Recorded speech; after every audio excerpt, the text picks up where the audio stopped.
Te kalohet problemi mes komunës së Tetovës dhe policisë rreth ndërtimit të rreth rrotullimit pranë shkollës së muzikës. Policia e Tetovës gjatë periudhës së kaluar nuk kishte dhënë leje për ndërtimin e të njëjtit, për shkak se sipas saj nuk ka patur projekt adekuat. Në ndërkohë, komuna e Tetovës, gjithsesi sektori për komunikacion dhe tokë ndërtimore, ka insistuar për vendosjen e të njëjtit ku sipas informacioneve të policisë së Tetovës, komuna kishte filluar punimet pa marrë leje adekuate nga sektori për punë të brendshme dhe pas kësaj policia kishte bllokuar punimet. Sipas policisë, është realizuar një takim me autoritetet e komunës së Tetovës, ku është sqaruar se duhet që të bëhet plan për të njëjtin. Policia ka stopuar punët në rrugën afër shkollës së muzikës në Tetovë, pasi që autoritetet e komunës së Tetovës kanë filluar me përgatitjet rreth fillimit të punëve pa marrë leje. Pas kësaj punët janë ndërprerë dhe është realizuar takim me drejtuesit e komunës, ku është sqaruar se nuk mund të fillojnë me punë pa patur plan, projekt dhe studim të mirëfillt. Më pas është rënë dakord që komuna të plotësoj këtë kërkesë të policisë dhe të hartoj projektin detaj rreth unazës dhe të jep leje.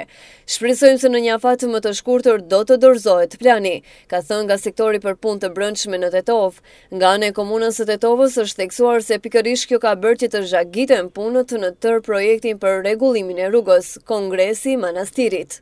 Nga Ministria e Punëve të Brendshme, sektori për komunikacion kërkoi që në atë udhkryq të bëhen disa ndryshime për rrethin. Edhe ato ndryshime jemi duke i bërë, pra edhe do të nisin edhe punimet të rrethi, kështu që do të rregullohet edhe komunikacioni në atë udhkryq. Do të realizohen trotuaret në rrugën Ivo Llollaribar dhe do të bëhet pra asfaltimi. Edhe mendoj se brenda një muaji të mbarojnë të gjitha punimet.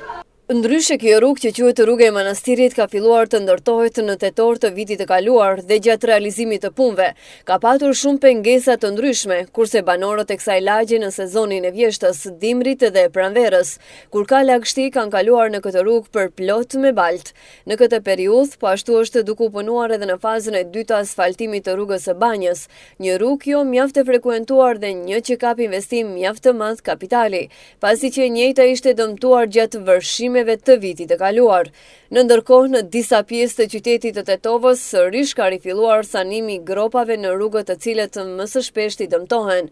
Qyteti i Tetovës është njëri nga qytetet që ka më së shumti probleme me infrastrukturën rrugore, pasi që pjesa më e madhe e rrugëve janë të dëmtuara dhe me gropa.